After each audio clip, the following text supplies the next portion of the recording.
Hi all. I'm very honored to be here. It's my second time in Newcastle, by the way. Any country that has Darwin on its banknote is, so I'm satisfied to be here. Thanks very much for that. I just wanted to acknowledge the fact that there's a part of the AV Fest that maybe you don't know about, which is the workshop that was at the Star and Shadow the last week, and maybe sooner or later and somehow the pieces coming out of that will be shown. I don't know exactly how, but I was kind of wanted to just acknowledge Christo, who's one of the guys there, if he's here, and Matt. Would you just stand up? And also, if you don't mind, the guys, the students in the festival, most of them, in the class, most of them were here actually. Oh, Christo and Matt, and just stand up. No big deal. But in other words, they're among you. Take my word for it.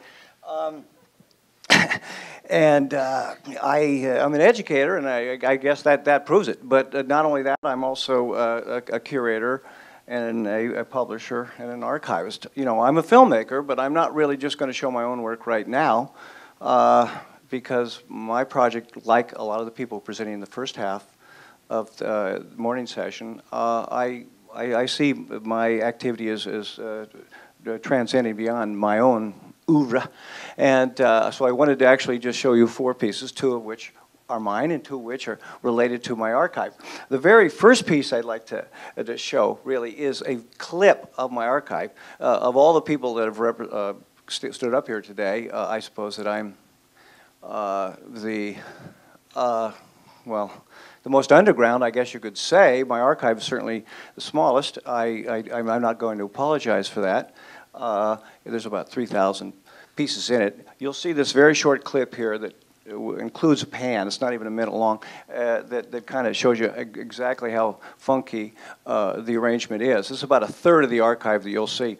You can more or less dismiss what's being said. This is the only actually piece of motion picture that I had with me that showed the archive. So you just play that and you'll get a sense of where I'm coming from. Well, I'm Craig Baldwin. I'm a filmmaker. I was born in Oakland, grew up in Sacramento, but I've lived in San Francisco here for about 25 years. I had always been interested in what might be called underground cinema. That is, cinema from the subcultures, from the margins, from the street, from the ground up, more directly expressing for personal vision.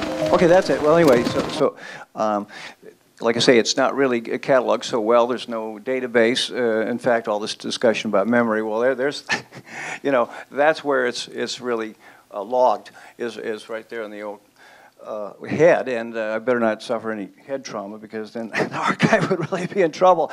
I did manage to put it into 6 categories, by the way, which are sort of drawn from the Dewey Decimal System. I guess that was the model that I decided to use, closest to a library. And of course, I don't know how many categories there are in the Dewey Decimal System, but I came up with 6. So if you take 6 into 3,000, it's about 500 per section. So in other words, anyone looking for material in my little subterranean basement there can probably find it if they have the keyword, so to speak, of the category, and then in that case, it's 500 films they go through instead of 3,000. I do serve a lot of people, by the way, in a very personal way, people who cut film, literally, right there on rewinds, like 100 feet away from the archive itself.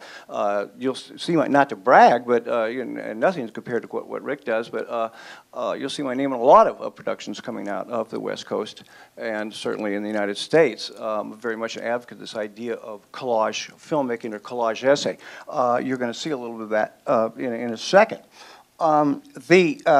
I wanted to say that I'm also at this whole Other Cinema does have a website, www.othercinema.com, and there is a zine, a journal component of that as well. And after many, many years of exhibiting, like literally 26, in many cases, the archival films are included, that is to say, with art films and occasionally animation, occasionally narrative films, so-called historical artifacts from our cultural history are included, and rightfully so. So that helps me with my programming, don't you know? And it's also a source of people who come to the space to make work.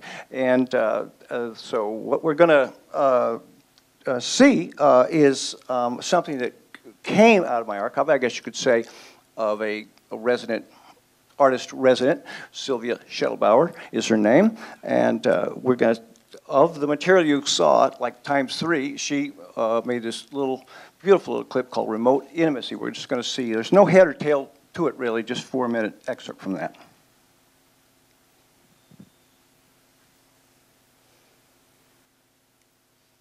Home, and suddenly the waiter turns into a general who must bring me back as a prisoner. I realized that I wasn't the only one who had these dreams.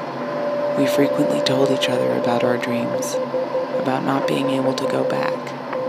And then I realized that everyone here had these dreams. Everyone, without exception. At first I felt comforted by the nocturnal fraternity with the others, but then I got irritated. How could something as intimate as a dream be experienced collectively?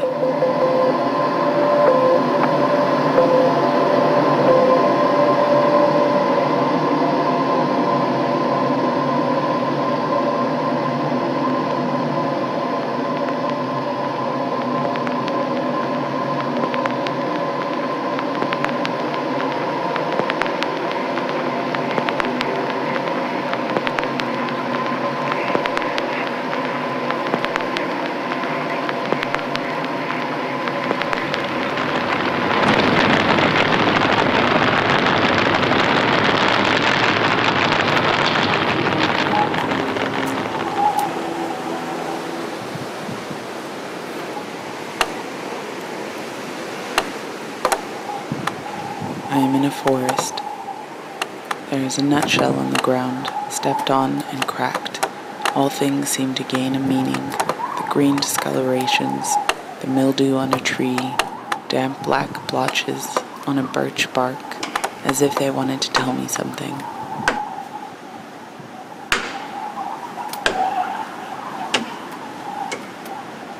I remember a photograph that I once saw, in which a Japanese soldier was about to behead an Australian prisoner of war who was sitting on a log. I remember the white knees of the blindfolded man in shorts, and the sword glinting in the tropical sun that would flash down in less than a second, after which the head would fly through the air, and the body would fall to the side.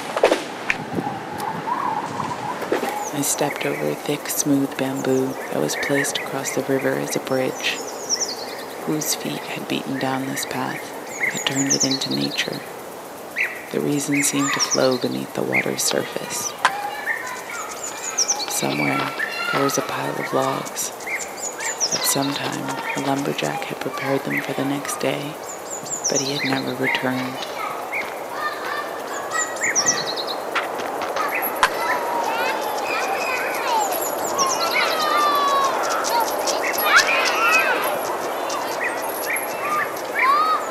Her parents raised her in a very Western manner, and she grew up in a white community. She repeated herself often, without being aware of it, as if she had to rearrange a few things to better manage the past. She said, "My parents tried to give me optimism and a happy childhood. I wasn't aware that there was something like racial discrimination. I was a Girl Scout, and we spent our summers in the mountains. These images stay with me."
once told me that as children they used to pierce worms with fish hooks and throw them in the air for the seagulls.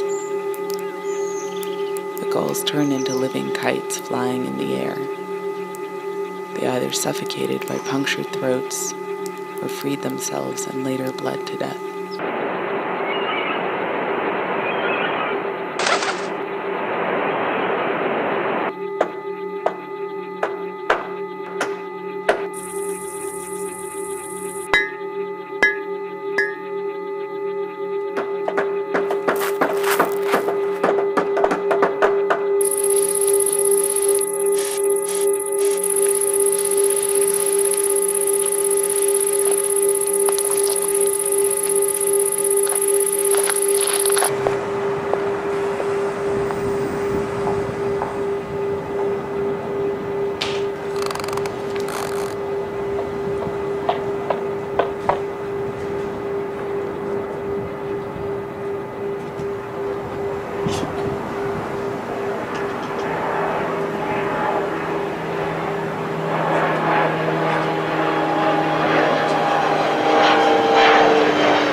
That's about enough. And I'm sorry I kind of had to show this out of context. Well, she's a Japanese German. A lot of the work has to do with sort of an allegorical unpeeling of her own identity, and that's why you see these repeating motifs from the Japanese and also the planes too. But it's, for me particularly, instance of this kind of a cascading of the montage developing its own kind of logic, one idea kind of leading to the other.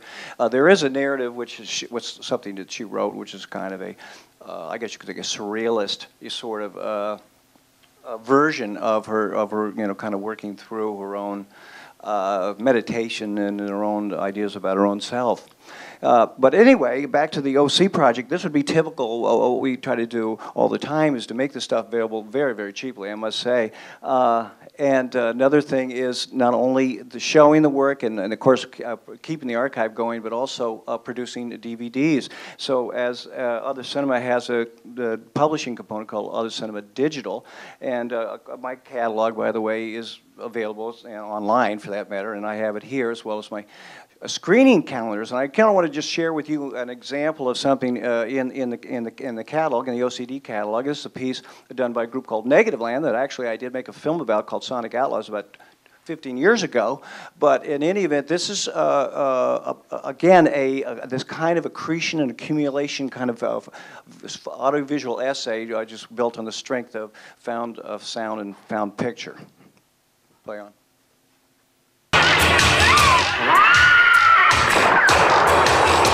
Guns. Guns.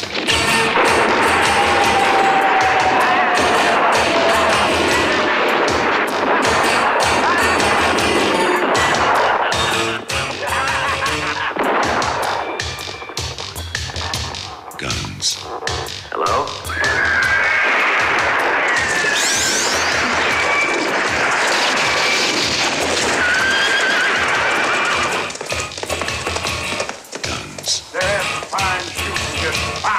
You missed it. You crazy-eyed fool. What are we going to do, sir? Start folding in. I'll come in from this side. Go on.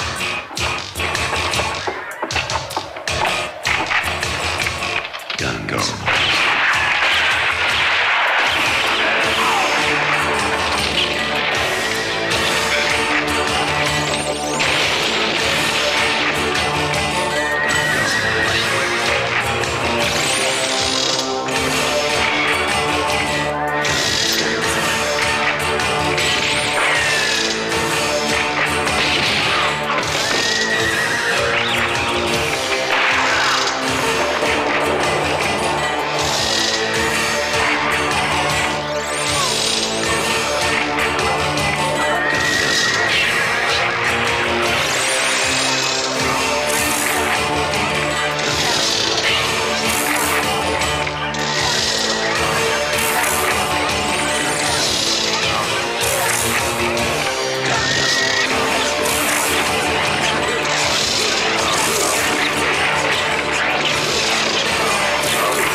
That's stuff right there. That's fine. A negative land, again, you should probably already have heard about. Great mixers, and all this stuff is really unlicensed. And by the way, a lot of our material is really drawn from popular culture. We don't really make such a big deal, again, about black and white or film, analog or digital, film or video, high or low. Cultures. But in any event, I kind of want to just show you a little bit of my own work now that comes out of this, and I kind of talk a little bit about my own strategy for narrativizing it. Some of the work is documentary. It always borders on documentary, and certainly, arguably, it's experimental, which I think is sort of a default category in any event.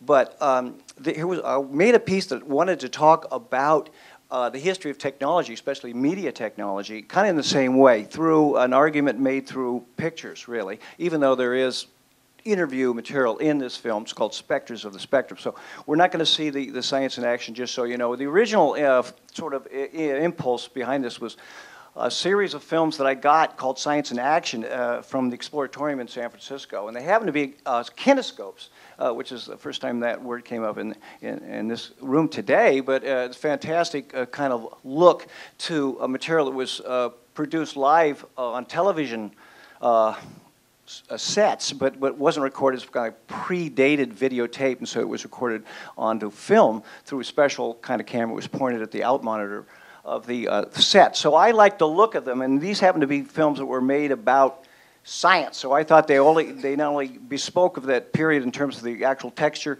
of the look, but they also shared this kind of Eisenhower era military industrial ideology. However, that's not what you're going to see right now. Just take my word for it that this idea of the kinescope abides and kind of permeates this piece. You're going to see a kind of a history of early television told through this screen. So the film itself is a science fiction film, a time travel film, in which, of course, archives are, in which I have created a protagonist to sort of experience, so to speak, the flow of history by going faster than the speed of light, and in other words, intercepting all transmissions into outer space, so to speak, as again, just sort of a way of getting the material out there within a narrative context. So please play the clip then from, Dead Media.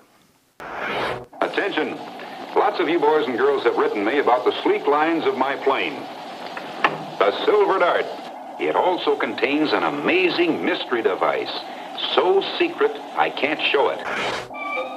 Corla, imagine meeting you out here. The dews of the evening, most carefully shunned, those tears of the sky for the loss of the sun. Loss of the sun? Carla Pandit couldn't bring you under his spell. There was the genteel host of Adventures in Hypnotism. I hope this will be of interest to you. Torgy, close your eyes, deep asleep, completely relaxed. All right, I'm just taking your earphones off.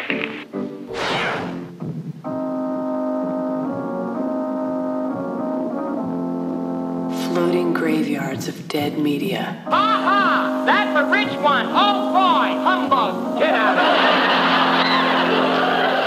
When the moon hits you, I like the big bits of fire that's amore.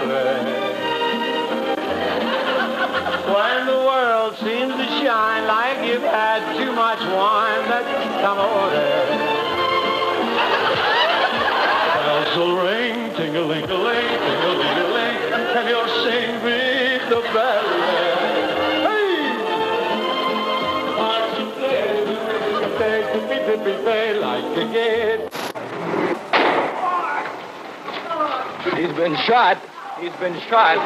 Lee Oswald has been shot. Absolute panic. The following program is brought to you in living color on NBC. Telegraphy showed the general the way, took infant radio and taught it to pay, and he began what is now RCA. That's why the gentleman is a champ. On the other hand, Farnsworth's life was ruined. His Farnsworth Television Company was bought by IT&T, and he became an employee of IT&T. The strain of his battles with RCA got to him. Farnsworth lapsed into depression in his later years. He went into mental institutions, and he died in 1971. Ironically, the same year that David Sarnoff died.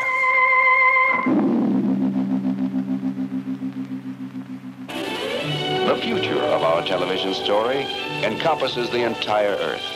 Into every one of our living rooms can come a human eye view of the world with the immediacy and speed of light itself.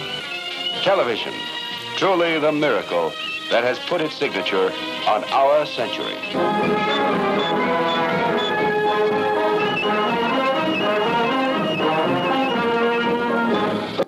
Okay, so anyway, that's what I call media archaeology, and again, I try to make a critical story about it. You just saw a clip, so you wouldn't necessarily know. But it was to actually sample these pieces and parts of media history, and to have the flow of a sort of a flow of imagery and not a documentary way, but have the documentary voices come up from underneath was sort of my model for organizing that history.